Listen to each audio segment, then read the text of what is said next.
vuelto.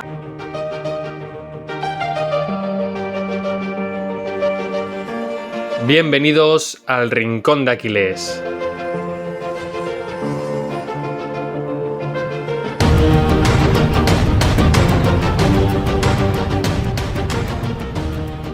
Muy buenas a todos, muy buenas Sergio, ¿cómo estás? Muy bien, David, ¿tú qué tal?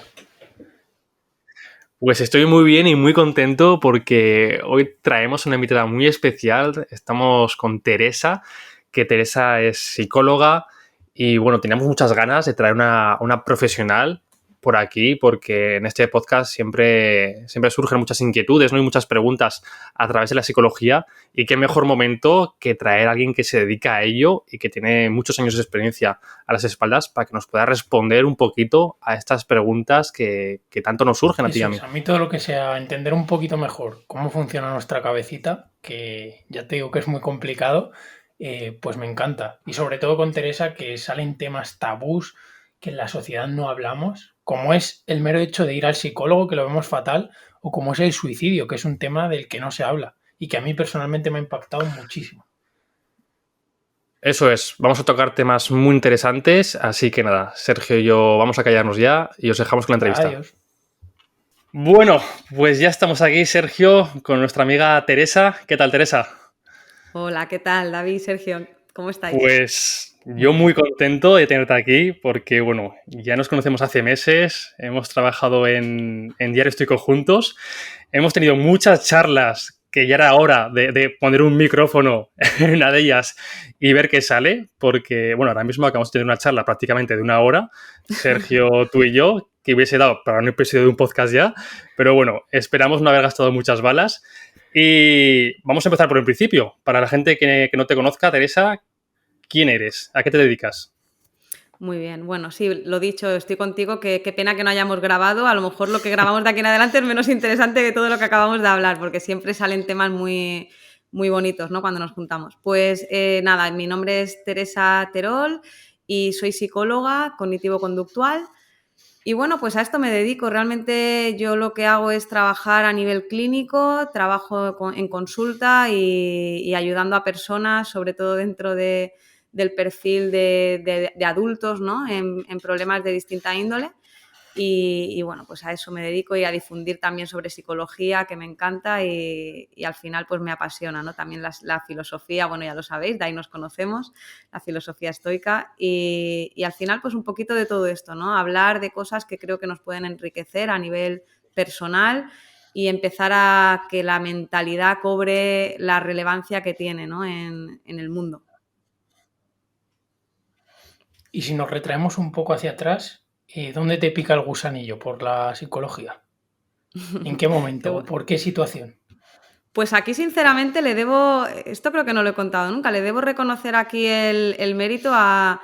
Yo siempre he veraneado en el Mar Menor, en Murcia, y ahí tenía una amiga, que es de mis mejores amigas a día de hoy, de Tenerife, y ella iba 3 años por delante de mí, 3 años mayor, y ella estudió psicología. Entonces, claro, yo a lo mejor, ella empezaba a pensar en psicología y yo tenía 13 años, y ella me hablaba de, ay, pues estoy pensando en estudiar psicología, y claro, luego ella empieza la carrera y me habla de psicología, y yo empiezo a leer.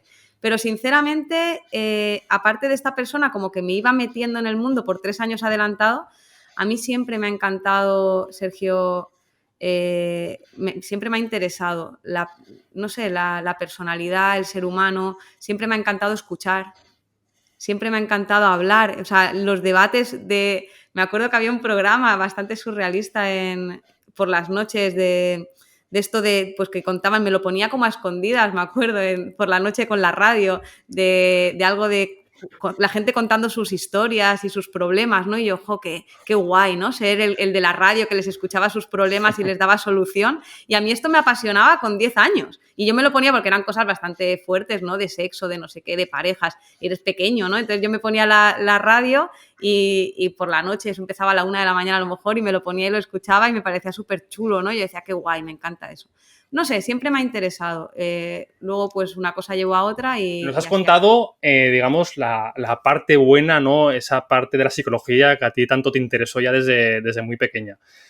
Como cada tema, suele haber siempre una balanza, ¿no? Esa parte buena y esa parte no tan buena, ¿no? pasa que al final pues siempre la balanza tira para un lado o para otro. Entonces yo te pregunto por esa parte de la balanza que no te ha gustado o no te gusta tanto de esta disciplina como la psicología. O sea, ¿qué inconvenientes le has podido ver a esta rama cuando la estudiaste o ahora mismo que te has dedicado a ella y que ya llevas muchos años de experiencia detrás? Muy buena pregunta. Pues sinceramente me desilusionó la psicología cuando empecé a estudiarla en la carrera, al menos a mí. Y mira que en Valencia, yo estudié en Valencia y no estoy para nada diciendo que no haya buen profesorado, porque de hecho hay muy buen profesorado en Valencia y es una universidad referencia y que además se centra en ramas cognitivo-conductuales basadas en la evidencia. Entonces no tiene nada que ver con eso, pero sí que es cierto que como que lo veía, yo salí de la carrera creyendo que no sabría, o sea, no, ya eres psicóloga, yo no me sentía capaz de ayudar a nadie con los conocimientos que había adquirido en la carrera. O sea, de verdad que creo que alguien que acaba la carrera, al menos tal y como yo la estudié, y se pone a trabajar en una consulta, lo veo una aventura, porque de verdad que yo creo que yo he aprendido a trabajar a nivel clínico en la formación postuniversitaria. Y eso es lo que creo que a mí me ha, de alguna manera, defraudado, que no había como, bueno, pues para este problema hay que hacer estas cosas, para este problema hay que hacer estas cosas, que creo que se quedaba muy corta, muy generalista, con mucha información muy interesante, pues mira el cerebro, todas estas cosas, mira la percepción, la atención, la memoria, la psicobiología, psicometría, análisis de datos, leer artículos, vale, sí, todo muy interesante, pero luego a la hora de cómo evaluar, habilidades de comunicación en terapia, habilidades del terapeuta. Yo todo esto lo he aprendido en la formación posterior. Yo he hecho luego un máster de psicóloga general sanitaria de 2 años y luego un máster cognitivo-conductual de 2 años especializado en adultos y ahí es donde yo me he sentido que digo, ahora sí, esto es psicología. O sea, esto es psicología práctica, por decirlo así, ¿no? Yo añadiría, Teresa, que ese sentimiento creo que lo hemos tenido la mayoría de personas que hemos acabado unos estudios reglamentarios. Y los que lo han dejado a medias también, David. A mí me pasó lo mismo, ¿no? Yo después de estar años estudiando y empollando para exámenes, me sentía súper vulnerable hacia cualquier primera experiencia laboral. Decía, pero si es que no voy a saber hacer nada, si es que estaba nervioso, digo, si es que cualquier tarea no voy a saber hacerla. Y al final yo todo lo que he aprendido ha sido pues ya con la experiencia, con lo que las empresas me enseñaron a mí en mis primeras experiencias, pero yo me sentía un auténtico inútil. O sea, un auténtico inútil.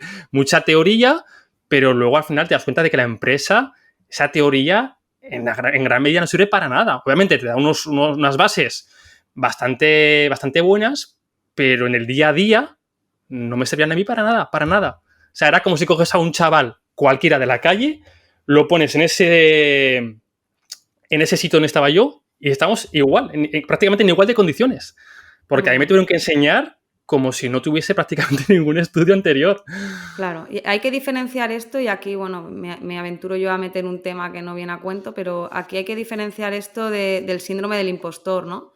Que realmente ocurre mucho en la sociedad y yo no me estoy refiriendo a que yo saliera de la carrera con síndrome del impostor, porque el síndrome del impostor nace más del nunca sentirte suficiente, de nunca sentirte capaz, pero es una creencia, es un juicio y sí que tienes herramientas, sí que tienes habilidades. De verdad que con lo que yo aprendí en el máster de postcarrera y yo ahora con esas herramientas, cómo trabajo con la gente que viene a consulta, yo pienso, ¿y qué hace? Y cuando la gente que no tiene estas herramientas, ¿qué hace con los clientes? ¿Qué hace con los pacientes? ¿Qué les enseña? Porque yo esto es lo que a mí más me sirve y esto yo no lo tenía, ¿no? O sea, de verdad que no lo valoro como un síndrome del impostor. Claro, creo que de verdad hay una carencia de formación práctica.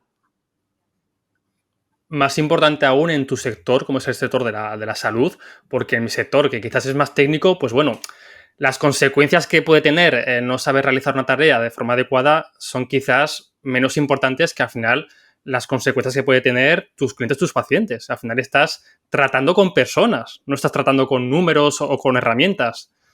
Total. La psicología es salud y yo al menos la entiendo así. Creo que merece ya ese respeto de rama de la salud, ¿no? De hecho, es psicología sanitaria.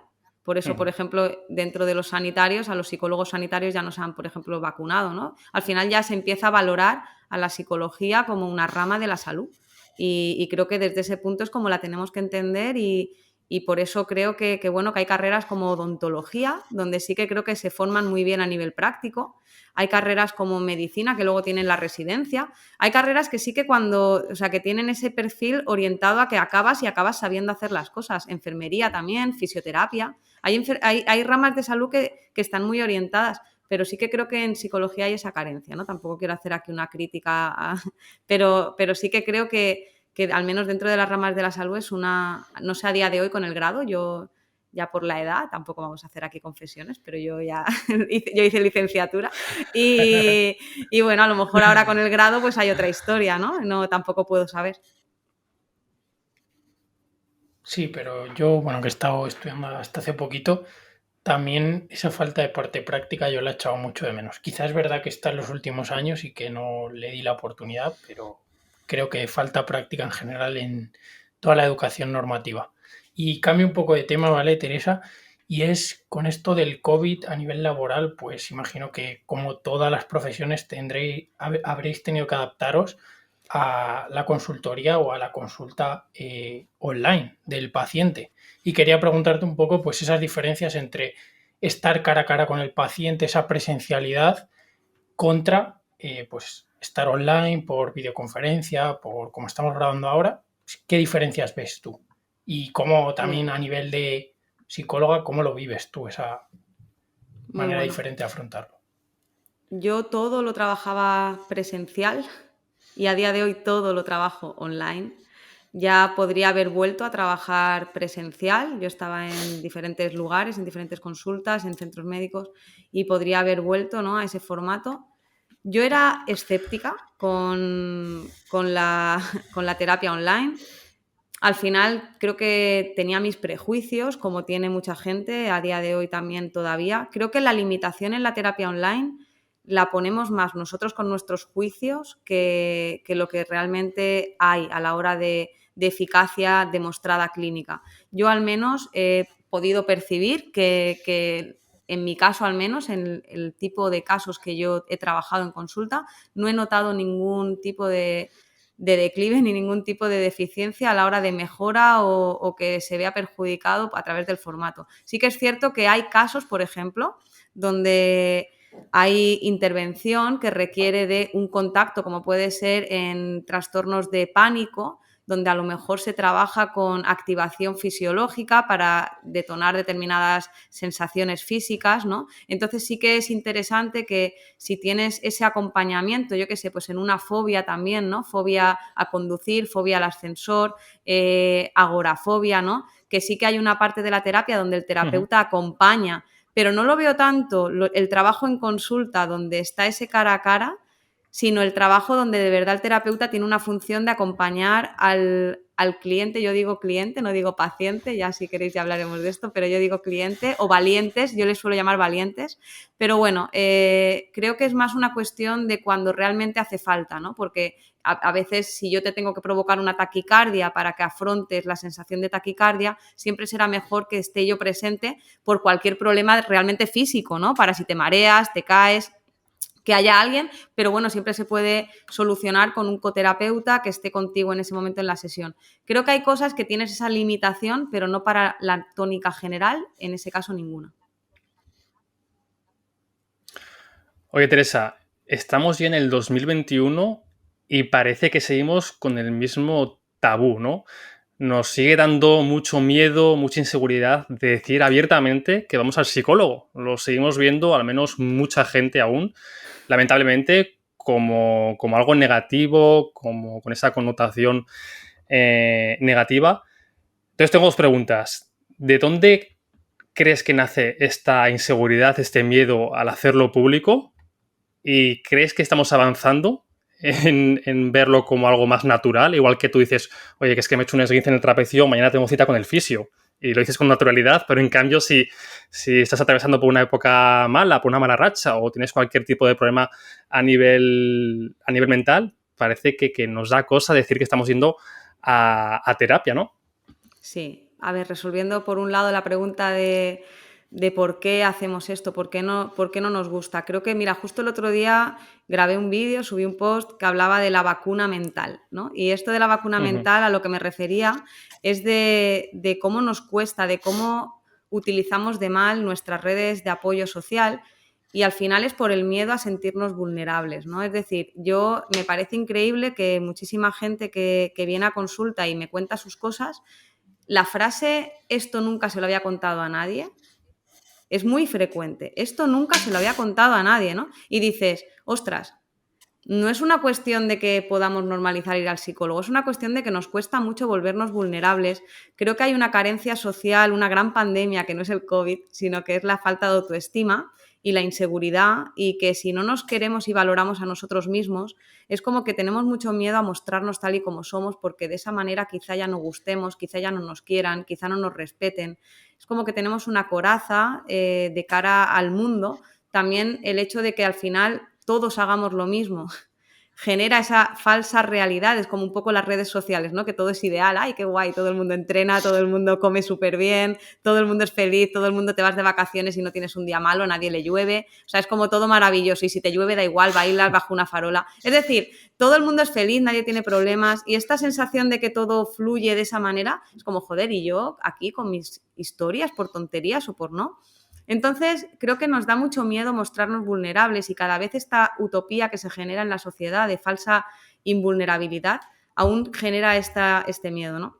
Aún así, diré que soy optimista, muy optimista. Me has dicho, ¿cómo crees que estamos mejorando? Sí, o sea, wow. Creo que cada vez estoy muy ilusionada con esto y me anima, ¿no? El que cada vez, os diré ya no que la gente lo cuente, sino que cada vez me llega más personas a terapia a decirme, no, pero bueno, pero cuéntame, normalmente siempre decías, ¿cuál es el problema? Y siempre hay un problema, ya la gente llega cuando, entre comillas, está ya que no puede más, ¿no? Es como, es que mira, estoy fatal, o es que ya ha reventado algo, ¿no? Es como, mira, ya ayúdame que no puedo más. Y cada vez me llega más gente que es como, no sé, es que no sé. ¿Cómo que no sabes? A ver, cuéntame. En la primera está telefónica para cribar si le atiendo yo o le derivo a alguien de mi equipo o qué hago, ¿no? ¿Cómo que no sabes? Cuéntame. No, simplemente pues que creo que lo podría hacer mejor, creo que podría gestionar algunas cosas mejor en el trabajo, creo que me enfado demasiado, creo que no gestiono, creo que podría ser más feliz, ¿no? Y es como, tío, qué guay. Y tengo como de repente un montón de casos de este estilo que me llegan para, oye, no, es que no, tengo un problema de pareja y no sé qué decisión tomar, no sé si me estoy dejando influir por las emociones, no sé si me estoy dejando... Y son cosas como cotidianas, ya no es tengo un TCA, no tengo un duelo, una pérdida, tengo ataques de ansiedad, no es, oye, ayúdame a resolver este problema con mi pareja, oye, ayúdame a enfadarme menos, ayúdame a comunicarme mejor en el trabajo. Y es como, qué guay, ¿no? Qué chulo, qué bonito, que cada vez queramos eso, queramos apostar por ser nuestra mejor versión mental. Y eso lo veo, te lo juro, cada vez más, y me ilusiona mucho. Pues Teresa, has dicho muchísimas cosas y yo creo que mucha gente que nos esté escuchando, y yo me incluyo, no sabemos muy bien pues un psicólogo qué acciones o a qué en concreto se dedica. Entonces, qué mejor que una psicóloga para que diga, pues un psicólogo, sé que es muy difícil de definir, ¿vale? Porque hay un abanico muy amplio, como tú has dicho, desde un problema con pareja hasta una fobia, un miedo, un trastorno alimenticio. Pero si tuvieras que definir un poco pues la función del psicólogo y qué ventajas tiene en nuestra vida, ¿cómo lo harías? Vale, lo primero, que no es un psicólogo no es un amigo al que le cuentas tus cosas, no, es que para eso ya tengo amigos, no, es que yo ya pues se lo cuento, no sé, es como hay muchos mitos de ir al psicólogo es como ir a hablar, ¿no? Ir a contar tus cosas, a desahogarte, y un psicólogo no es eso. A ver, un psicólogo, yo siempre digo que la psicología, por desgracia, tampoco es responsabilidad o culpa de la población. Ha sido muy maltratada, se ha dado una imagen errónea en la tele, ¿no? Es como con los pobres tiburones, que se les ha dado una mala fama. Pues a los psicólogos también se nos ha dado muy mala fama. Y un psicólogo, a mí me gusta explicarlo siempre como un entrenador deportivo, ¿vale? Un entrenador deportivo conoce habilidades, herramientas, tácticas para llevar a su atleta al alto rendimiento, ¿no? Pero el entrenador no corre por el atleta, ¿no? Pues el psicólogo es un poco lo mismo. El psicólogo no está para escucharte y que te desahogues. Ahí no está la catarsis, el hecho, ¿no? El eureka, hemos encontrado la fuente de tu malestar y ya está. No. El psicólogo es experto en las leyes del aprendizaje, en la conducta humana, y lo que aprende y enseña es a modificar aquellas conductas, tanto cognitivas como emocionales, como conductuales, que nos hacen daño, y nos enseña habilidades, estrategias, herramientas para desaprender aquello que nos hace daño y aprender en su lugar otro tipo de conductas, de nuevo, cognitivas, emocionales o motoras, que nos van a ayudar a vivir más felizmente. Entonces, al final es como un entrenador. El entrenador no corre por el atleta, el psicólogo no suda la camiseta por el valiente o el cliente, sino que de verdad lo que hace es Teresa, una decir cosa, por dónde. Sí. por Perdón. así decirlo, es como un entrenador de la mente. ¿Podríamos definirlo así o quizás es dejar muchos Sí. detalles en el tintero? Sí, bueno, a ver, para mí lo que quiero dejar claro es que no es algo en lo que el psicólogo tiene una varita y simplemente por ir allí te va a sanar. Requiere esfuerzo, requiere tener ganas de ir a terapia para aprender herramientas que pones en práctica en 3 sesiones para mejorar y que luego vuelves a terapia y valoras cómo vas. Entonces, ¿qué tipo de problemáticas?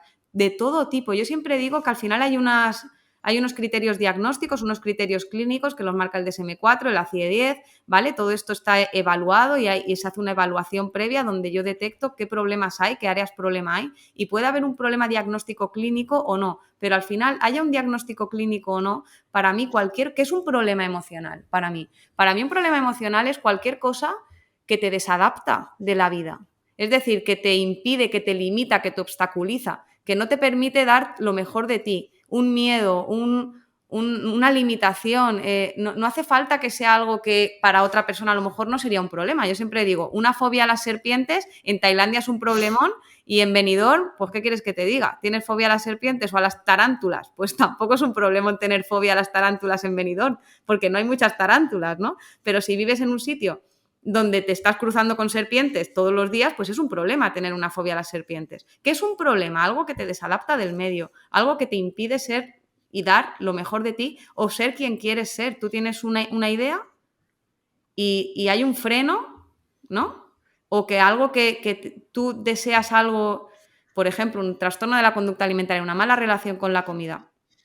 No hace falta tener un TCA, pero si tú realmente notas que no eres libre, que no eliges qué, cómo y cuándo lo comes, ya es una mala relación con la comida y a lo mejor adquirir determinadas herramientas te haría mejorar tu relación con la comida.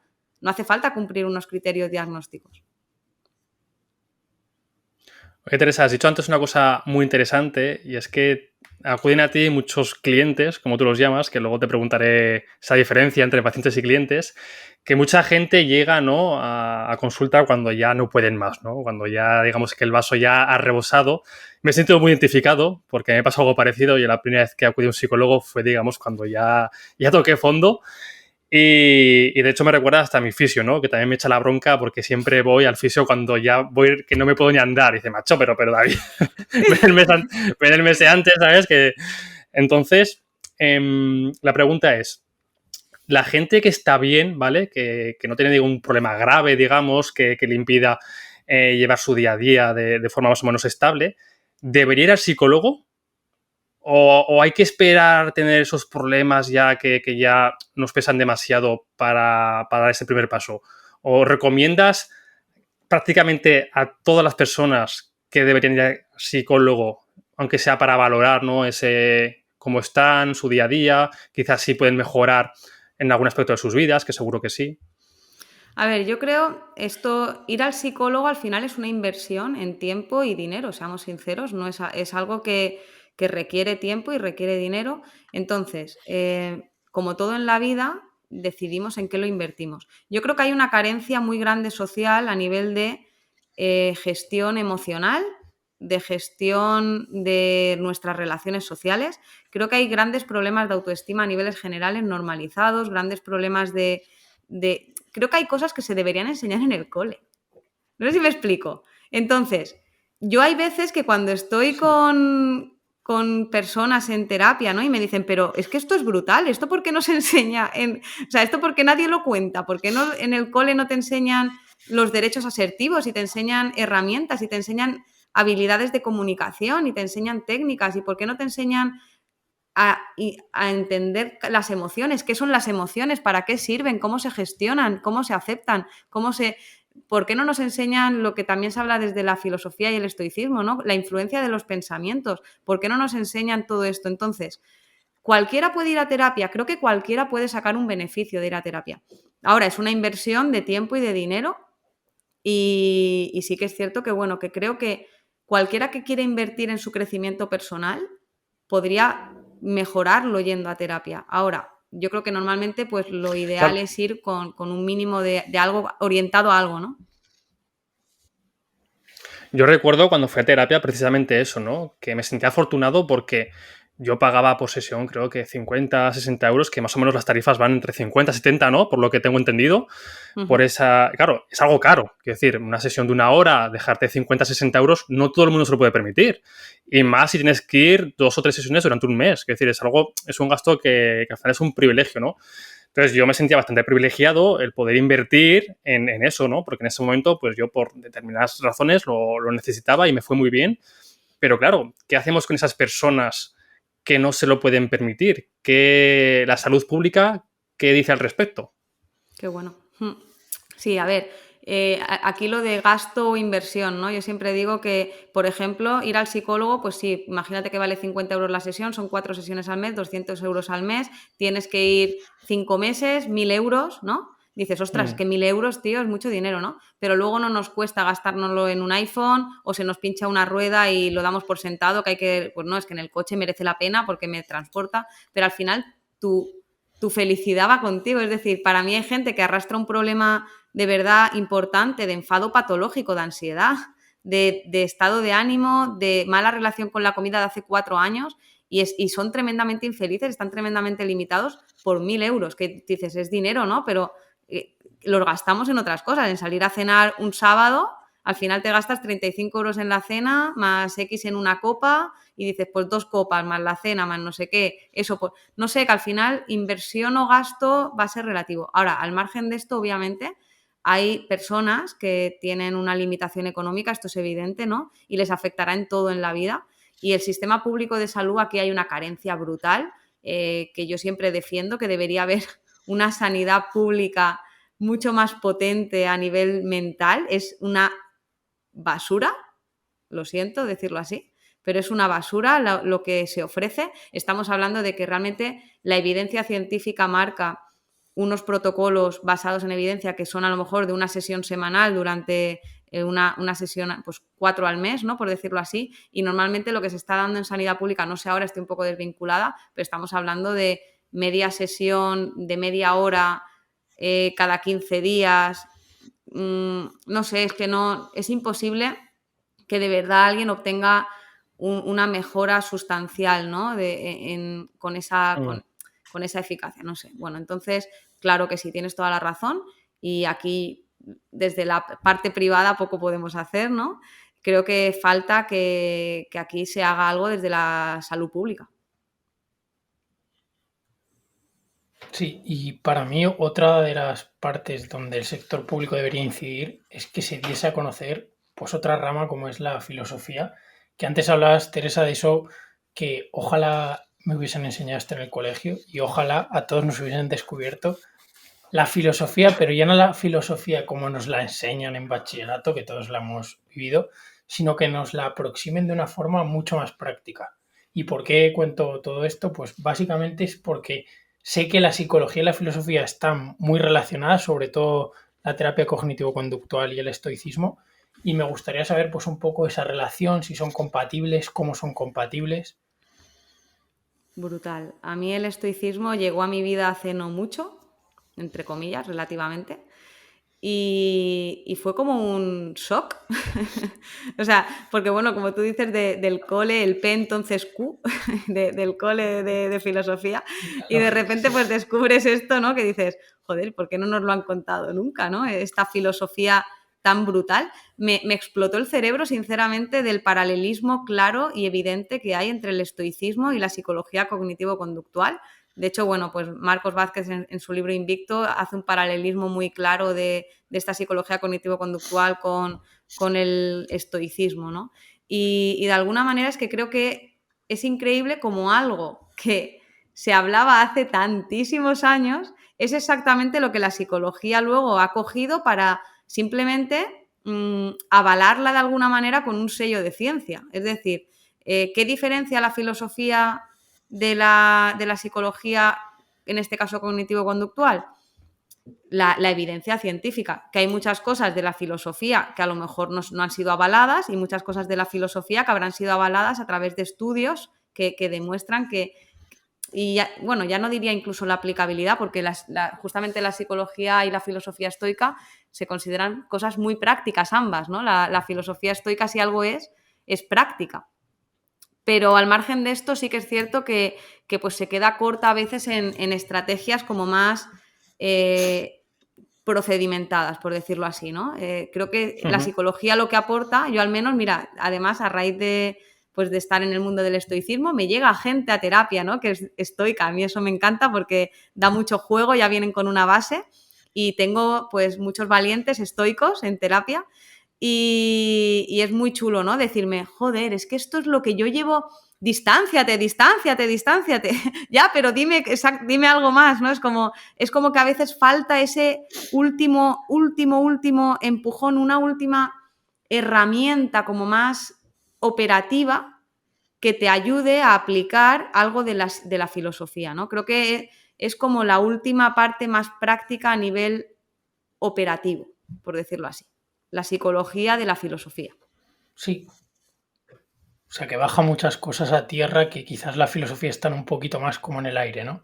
En el estoicismo en concreto sí que es muy práctica, pero, por ejemplo, la idea que ponías del distanciamiento cognitivo, pues si lo enfocas mucho más hacia conducta, como hace la psicología conductual, vaya, pues obviamente va a ser mucho más práctica y la vas a poder usar mucho mejor. Y ahora vamos un poco a lo que hablábamos fuera del episodio, que son estos términos pues que la gente utiliza como si fuera psicólogo, como el subconsciente. Se habla mucho del personaje de Freud y bueno, sé que sonríes, Teresa, porque bueno, ahora nos dirás, pero dinos un poco pues qué tiene el subconsciente, el psicoanálisis, todos estos términos de psicológico, si es que tiene algo, y cuál es tu opinión al respecto de esto. Como me conoces, te gusta tocar hueso, ¿eh, Sergio? Sí, sí. Bueno, aquí la cuestión es la siguiente. Yo no voy a entrar en juicios de valor. Ahora bien, sí que he dicho antes que la psicología ha sido muy maltratada y dentro de este maltrato creo que está justamente el hecho de no dar el mejor tratamiento a las personas que creo que lo merecen. Yo al menos cuando voy puedo decir, al médico, al oncólogo porque tengo un cáncer, no espero que invente, no espero que diga voy a probar esto o creo que esto puede funcionar. Quiero que me dé el medicamento que para mi problema esté más avalado, ¿no? Y que tenga mejores resultados, igual que con la vacuna que dicen pues tiene un 98% de eficacia o tiene un 93% o tiene un 91% o tiene un 87%. ¿Y tú qué vacuna quieres? ¿La del 87 o la del 97? Pues normalmente queremos la del 97, ¿no? Creo que nos merecemos ese respeto como seres humanos de obtener, de que si algo está avalado y hay una vacuna del 97, no me des la vacuna del 50 o la vacuna de la que no hay porcentaje. Pues un poco este es el tema, que al final la psicología cognitivo-conductual, en contra de otras terapias, lo que tiene es un respaldo científico. ¿Qué es un respaldo científico? Tiene evidencia, tiene estudios, no estudios cualquiera, sino unos estudios adecuados, con grupo control, con refutados, con, no sé, realmente basados en ciencia, ¿no? Y que realmente analizan dentro de los protocolos qué conjunción de técnicas son las más eficaces para mejorar y ayudar a una persona a solucionar su problema. Por tanto, yo creo que si esto existe, ¿por qué vamos a hacer cosas que no son así? Por tanto, el subconsciente y determinadas cosas no están demostradas. Yo no digo que pues, no sean bonitas de leer, no sean entretenidas, no sean distraídas, incluso en terapia pues no puedan ayudarte a, no sé, pues de alguna manera pues a un nivel reflexivo, ¿no? Igual que la filosofía. Es bonito estudiar la filosofía y te ayuda a reflexionar y te ayuda a entenderte, ¿no? Ahora, realmente cuando hay un problema, una cosa es que tú leas filosofía porque te distrae y te entretiene, y otra cosa es que tú lo utilices para solucionar un problema de salud. Creo que ahí tenemos que irnos a psicologías basadas en la evidencia. Yo estoy contigo en que si tienes una alternativa basada en ciencia, coge la que está basada en ciencia, pero sí que creo que la filosofía te ayuda mucho donde no entra la ciencia. Pero como tú dices, si tienes algo que te respalda y que ya está científicamente probado, quédate con lo que tiene más prueba, con lo que tiene evidencia, con lo que se ha contrastado, y no cojas otra alternativa que es, por así decirlo, peor. Al final es el coste-oportunidad, ¿no? Si tú estás acudiendo a prácticas como el psicoanálisis, estás renunciando a un psicólogo conductual que está con la evidencia que le respalda y que posiblemente y muy seguramente tengas un mayor porcentaje de éxito con lo que quieres conseguir. Exacto, yo qué sé, a mí a veces me ha llegado, y obviamente que no siempre funciona y a veces no es cuestión de por mucho, pero eso pasa con todo, ¿no? Pero a mí me da mucha pena cuando llega alguien que me dice, es que estuve 1 año o 2 años en terapia y ves que no solucionó nada. Entonces a mí me da mucha pena porque esa persona invirtió mucho tiempo, mucho dinero y mucha ilusión, ¿no? En querer solucionar un problema que de verdad le puede estar trayendo unas consecuencias personales serias. Y realmente está más o menos en el mismo punto. Y eso pues puede pasarte aunque te bases en ciencia. Sí, puede pasar, obviamente, ¿no? Ahora, cuando ves que lo que se ha aplicado realmente no tiene un ajuste a lo que se debería haber aplicado según lo que marcan los procedimientos, a mí al menos me molesta, porque siento que a esa persona no se le ha dado lo mejor que se merecía. Entonces, bueno, yo creo que estoy contigo. Claro, que al final estas terapias... Donde no llega la psicología. Sí que es verdad, ¿eh? Llega a unos puntos internos y de, no sé, de autoconocimiento. Es que la filosofía es otra historia y creo que es necesaria. O sea, esa reflexión constante y de crecimiento interno. Perdona, David, que te he cortado. Sí, te decía, Teresa, que al final estas terapias, por mucho respaldo y mucha evidencia que hay detrás, no es una ciencia exacta. 2 más 2 no van a ser siempre 4, ¿no? Al final, cada persona somos un mundo y a unas personas les funcionará mejor un tipo de terapia o un tipo de interacción y a otro tipo de personas, pues otro. Y aquí voy yo, ¿no? Hablamos mucho de terapia cognitivo-conductual, pero ¿qué otras terapias, no sé si también las usarás tú en el ámbito profesional o ves que usan más a menudo compañeros tuyos en la profesión? O sea, porque siempre en la psicología hablamos de la terapia cognitivo-conductual, pero ¿hay algo más aparte de eso Sí, que a ver, se siga usando hoy en día? Sí, hay muchas terapias de tercera generación que se están empezando a aplicar. Hay terapias que se ve que son eficaces más incluso que la terapia cognitivo-conductual para otro tipo de problemáticas, incluso para trastorno bipolar. Se utilizan a lo mejor algunas terapias de aceptación y compromiso, hay terapia de activación conductual. Es decir, hay terapias de tercera generación, incluso técnicas de mindfulness. O sea, hay cosas que incluso a veces no es una cosa u otra, sino como parte de un paquete de terapias.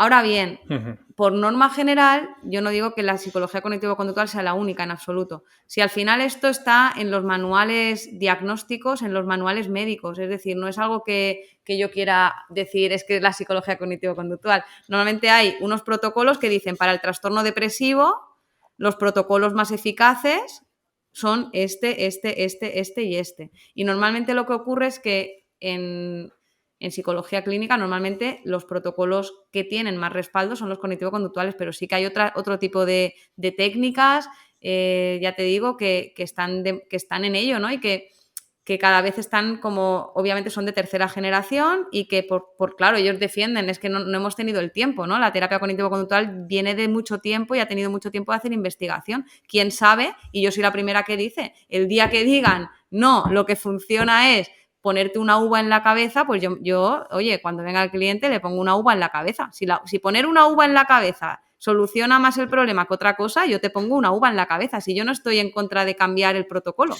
Yo solo digo que el protocolo sea el que de momento a día de hoy, ya claro, pero es que no ha dado tiempo a tener estudios. bueno, pues qué pena. Cuando se tengan, cambiaremos el protocolo, pero de momento lo que marca la evidencia es esto. Entonces, sí que hay muchas terapias que están como creciendo, emergiendo y que estoy convencida que van a cambiar muchas cosas y nos queda muchísimo por descubrir, y la terapia cognitivo-conductual tiene muchas carencias, no es la panacea. Hay muchas cosas que quedan como que no se terminan de solucionar, que tienen un porcentaje de eficacia que es muy pobre, por desgracia. Y creo que ahí hay mucho que investigar y ojalá se investigue y salgan nuevas terapias, nuevas fórmulas, nuevos procedimientos que mejoren estas eficacias. Ojalá. Y yo encantada de adherirme a todo lo nuevo que salga. Qué bueno escuchar una profesional que, aun llevando tanta experiencia, esté tan abierta a las nuevas ideas, que era justo lo que hablábamos, David, en el último episodio, de que conforme más vas avanzando en tu carrera, como que más férreo te haces a tus creencias. De esto que habla Ramón Nogueras, que habla mucho, el sesgo de confirmación, que cuanto más avanzas, más duro se te hace dejar esas creencias que tienes. Y quería hilarlo con la filosofía estoica, que te ha llegado muy recientemente, y quería decir si puedes dar una herramienta práctica donde junte terapia cognitivo-conductual y psicología estoica, donde se vea esa sinergia que hay entre las dos cosas. Sí, a mí para mí aquí una de las cosas más potentes que donde creo que encajan es en el uso de la razón contra la emoción, ¿no? Es decir, somos seres emocionales que requerimos de una gestión emocional, y esto el estoicismo lo habla mucho, ¿no? No es que no tengamos que tener emociones, es que tenemos que aprender a gestionarlas. Entonces creo que justamente las emociones se gestionan de distintos ángulos, ya sea, hay muchísimas herramientas. Una de las herramientas que para mí más me gustan en psicología es la terapia cognitiva, que ayuda a analizar los pensamientos negativos automáticos, estos pensamientos que invaden nuestra mente, boicoteadores, que nos hunden y que nos hacen, también lo que habla la filosofía estoica, ¿no? Que hablan de ese primer impulso que te invade, y de alguna manera pues date ese tiempo para distanciarte, analizarlo, y la psicología lo que hace es dar herramientas muy concretas para pasar esos pensamientos por unos filtros, por unas herramientas, por una serie de preguntas que cuestionan el pensamiento y de alguna manera te dicen si es un pensamiento para mantener o para cambiar, y en caso de cambiarlo, ayudar a generar un pensamiento alternativo que te ayude a gestionarte mejor. Entonces, creo que esto es justamente donde hacen así, ¿no? La filosofía y la psicología, en esta herramienta de ese primer pensamiento, esa que te genera una emoción a veces desproporcionada, innecesaria, y cómo gestionar los pensamientos te ayuda a generar una emoción distinta que de alguna manera no tiene por qué ser dejar de estar enfadado, pero es tener un enfado más moderado. O sea, no se trata de no sentir emociones, sino de mantenerlas bajo control, de que sean útiles, de que estén en la intensidad adecuada, de que el lenguaje sea adecuado. Y yo creo que ahí la filosofía estoica es increíble, el paralelismo en esta gestión del pensamiento, del juicio, habla de juicios. Y esto en terapia cognitiva es el Albert Ellis y Aaron Beck en los años 70. Yo creo que eso, eran Marco Aurelio y Séneca allí, pero con cacharros, y empezaron a investigarlo de otra manera, pero al final es lo mismo. O sea, es increíble, es brutal, y me apasionó cuando lo descubrí. O sea, fue como, pero ¿y estos tíos? ¿Qué cracks? ¿Cómo sacaban esas conclusiones en esa época, ¿no? Qué buenos, tío. Me parece muy interesante, Teresa, y me viene bien para hilarlo con la siguiente pregunta. Llevamos ya 13 meses o 14 con una pandemia mundial que nadie se la esperaba. Y bueno, supongo que tú lo habrás notado, ¿no? Que mucha gente ha acudido al psicólogo como consecuencia de esta pandemia, ¿no? Tanto de estar en casa encerrados, como ver que sus vidas han dado un cambio brusco sin que se lo esperaran. Entonces, obviamente, cada caso es muy complejo, ¿no? Y es imposible poder definirlo aquí. Pero así, de manera generalista, ¿qué herramientas nos podrías dar para esta gente, ¿no? Que peca de ansiedad, de lo que hablamos al principio del episodio, ¿no? Que no lo hemos grabado, de esa incertidumbre, de ese no saber gestionar la falsa seguridad que tenemos. ¿Cómo podemos aprender a gestionar la incertidumbre que nos ha provocado esta pandemia? Wow, es una pregunta muy interesante y complicada, porque realmente aprender a gestionar la incertidumbre es entender que somos, o sea, vivimos en una sociedad incierta. Lo que pasa es que vivíamos en una falsa burbuja de certidumbre Ujú. que era falsa, ¿no? Realmente creíamos que lo teníamos todo controlado y de repente llegó la realidad para demostrarnos que nada está bajo control, que todo está pendiente de un hilo y creemos que tenemos me lo invento, ¿no? Nuestra pareja, nuestra casa, nuestro perro, nuestra rutina, nuestro trabajo y de repente llega una leche de realidad y te lo tira todo por tierra. Y esto es así, solo que ahora con la pandemia se nos ha puesto más de manifiesto. Entonces, creo que tenemos que empezar a ser mucho más conscientes de esta vulnerabilidad.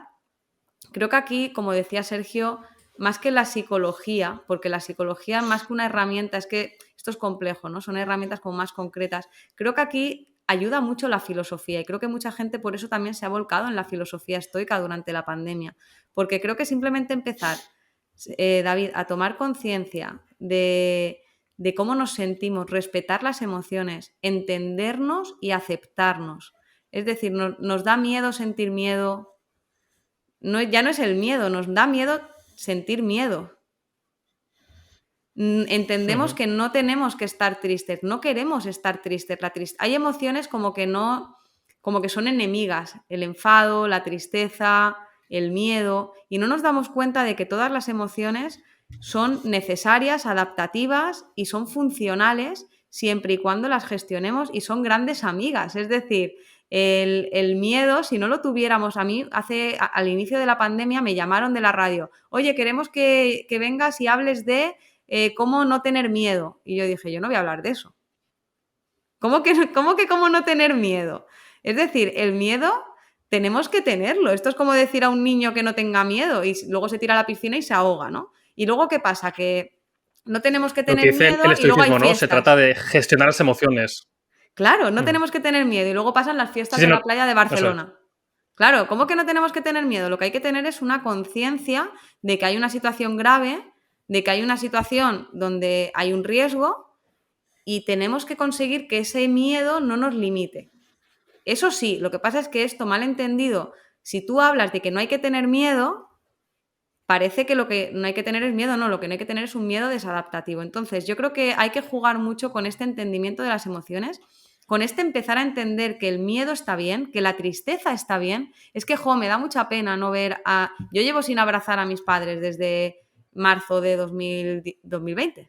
Les abrazo con mascarilla, pero sin darles un beso, por decirlo así, porque yo a mis padres les veo con Ujú. mascarilla. ¿Me da pena? Claro que me da pena. ¿Me entristece? Claro que me entristece. ¿Y eso es malo? No. Quiere decir que les quiero.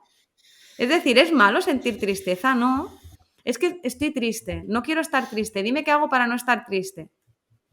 Conecta con la tristeza, mira a ver qué te está contando la tristeza.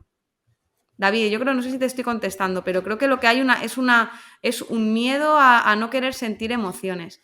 Y creo que tenemos que empezar a entender que es normal sentir emociones, es normal sentir tristeza, es normal sentir miedo y no pasa nada. Siempre y cuando Sí, lo sí, aprendamos a gestionar. me parece muy interesante y como resumen diría que pues antes he sacado coalición del estoicismo, que no se trata de eliminar las emociones, se trata de aprender a gestionarlas de manera más eficiente. Muy bueno. Qué Sí, gran síntesis. totalmente. Y un Si lo llego a saber, problema, digo eso y ya está. y uno de los problemas de, pues eso, de no saber gestionar las emociones, y ya hilo un poco con el último tema del podcast, hace poco subiste un pequeño vídeo de 14 minutos sobre otro de los temas tabús de la sociedad, que es el suicidio. Y bueno, yo creo que deriva un poco pues también de esta falta de gestión emocional, de no conocernos, de no estar dispuestos a entrar en nuestra mente, a entendernos mejor, pero no me voy a enrollar yo. Quiero que nos cuentes un poco pues la idea que querías transmitir con este vídeo y por qué le diste tanto bombo y crees que es tan importante este tema. Me parece un tema fundamental. Y además siempre me gusta hacer hincapié en que no tengo ningún interés profesional en esto, ¿no? Como mucha gente cuando empecé a difundir el vídeo es como, no, parece como que yo lo hago pues para visibilizar y que se pongan en contacto conmigo pues para generar más contenido, más... De alguna manera yo no trabajo con personas con riesgo de suicidio, las derivo.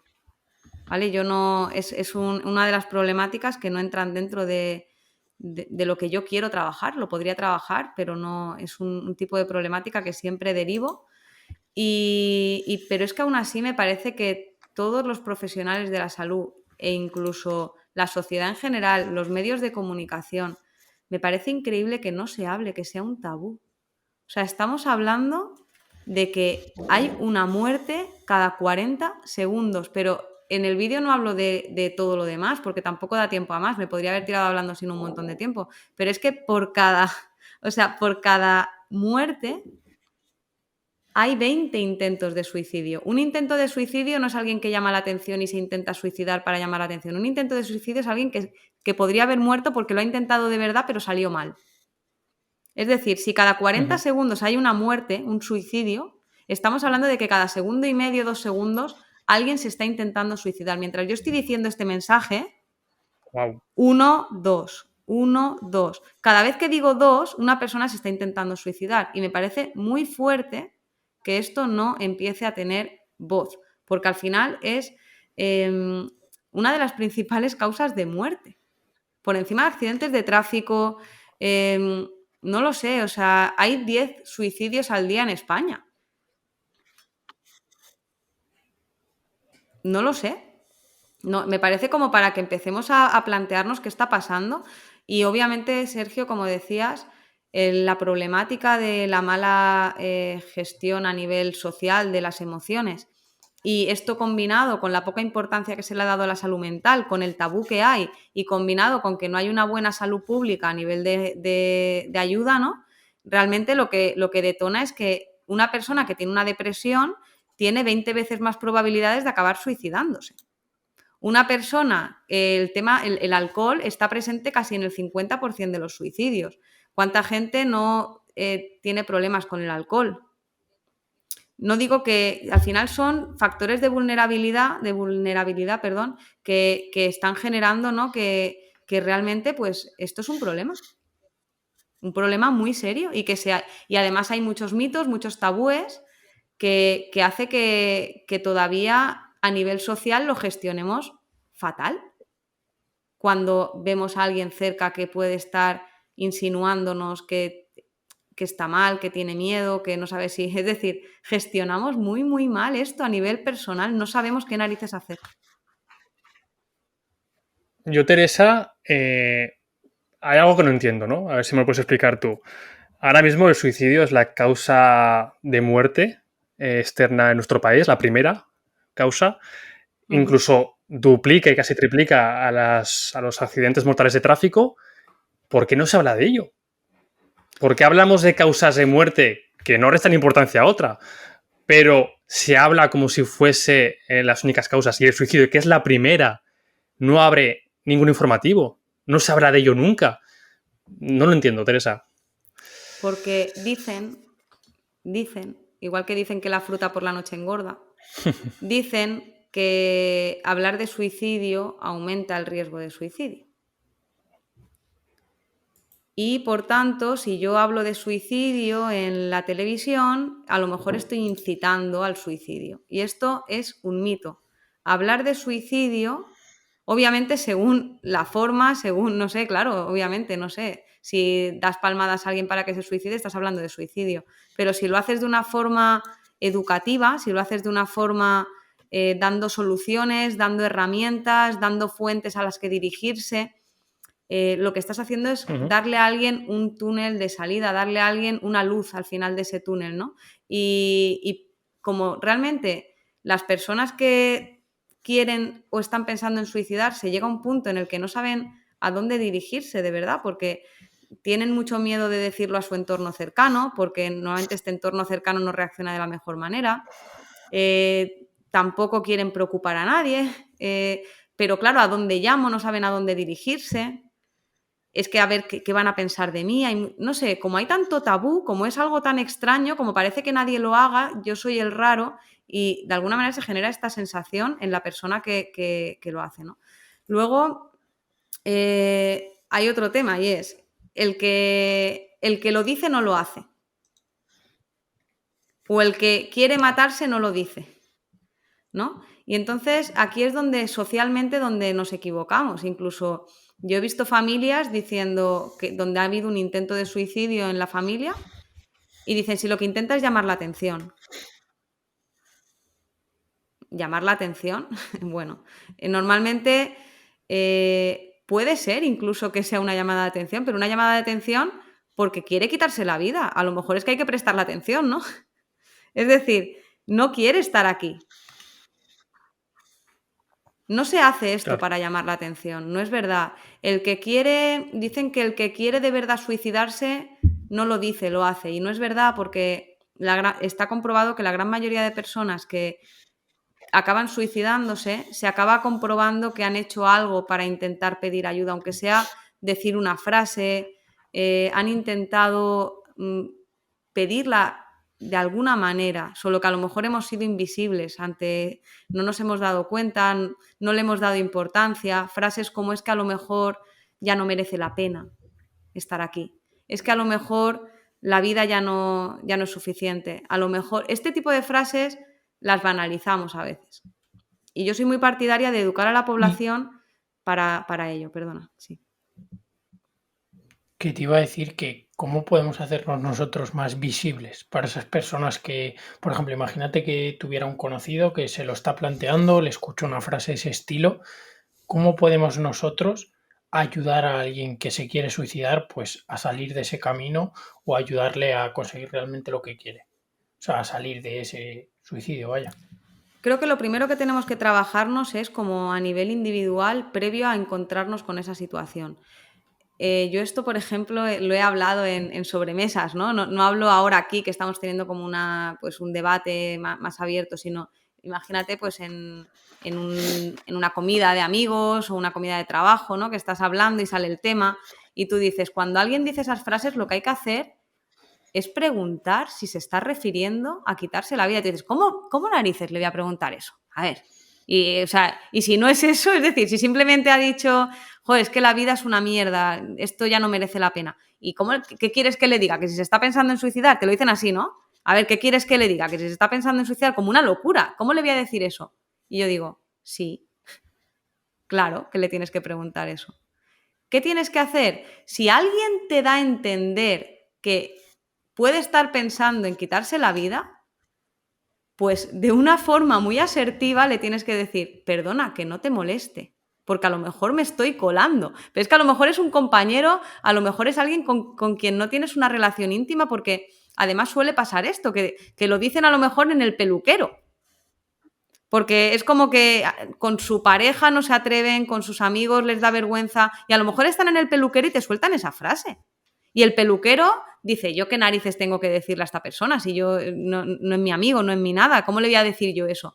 Pues le puedes estar salvando la vida. Tomemos conciencia de que esa persona a lo mejor no tiene a nadie.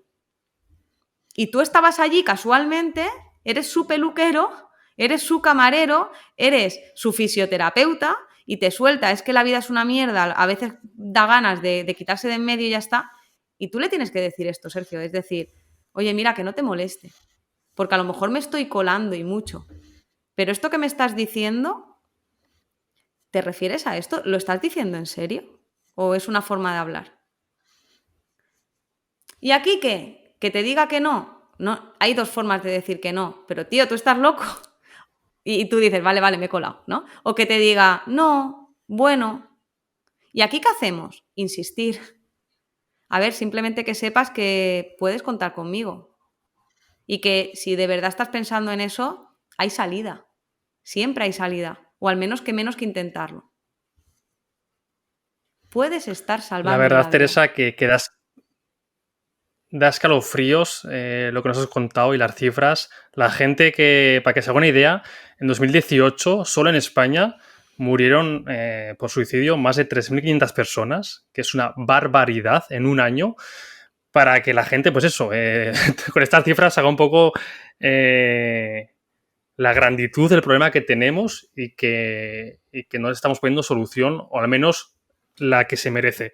Y de aquí la importancia que cobra vuestra profesión, la psicología, la psiquiatría. Lo estamos viendo, es que es necesaria. no quizás en problemas tan drásticos como ya es el punto final, que es un suicidio. Que también es necesario ahí. Que también es necesario, pero prevenirlo es mucho más necesario. Así que bueno, Teresa, muchísimas gracias. Nos ha encantado charlar contigo. La verdad que Sergio y yo pues tenemos a veces muchas cuestiones que nos encantaría tener un psicólogo que nos las resolviese ahí con un botoncito, ¿no? De llamarle y que nos respondiera las preguntas. Tú nos has respondido muchas de ellas, así que muchísimas gracias. Espero que hayas estado a gusto. Y nos despedimos, no sin antes que nos dejes tus redes sociales donde te puede encontrar la gente que te haya escuchado y le haya gustado. Así que, ¿dónde te podemos encontrar, Teresa? Bueno, antes que nada, gracias a vosotros. Un botoncito, pues lo tienes, ¿no? Tienes mi teléfono personal. O sea que cuando queráis debatimos y tomamos cafés. Ya de hecho, David, tú y yo nos hemos tomado alguno que otro virtual y hemos arreglado el mundo más de una vez. O sea que cuando queráis, ahí me tenéis. Y bueno, a nivel de redes sociales, en Instagram, Terol_psicología. Es lo que más muevo, comparto, me gusta subir contenido que pueda aportar y que pueda ayudar. Y bueno, ya a través de Facebook, teresam.terol, mi correo terolpsicología@gmail.com, y siempre intento responder, siempre intento, oye, ¿qué opinas de esto? Me gusta el contacto, o sea, no es algo que escríbeme, pero no te pienso decir nada nunca, ¿no? No, me gusta interaccionar con la gente, ya he dicho que siempre me ha encantado hablar, entonces encantada de que alguien que de todo lo que hemos hablado tenga alguna duda, pues yo le respondo y encantada.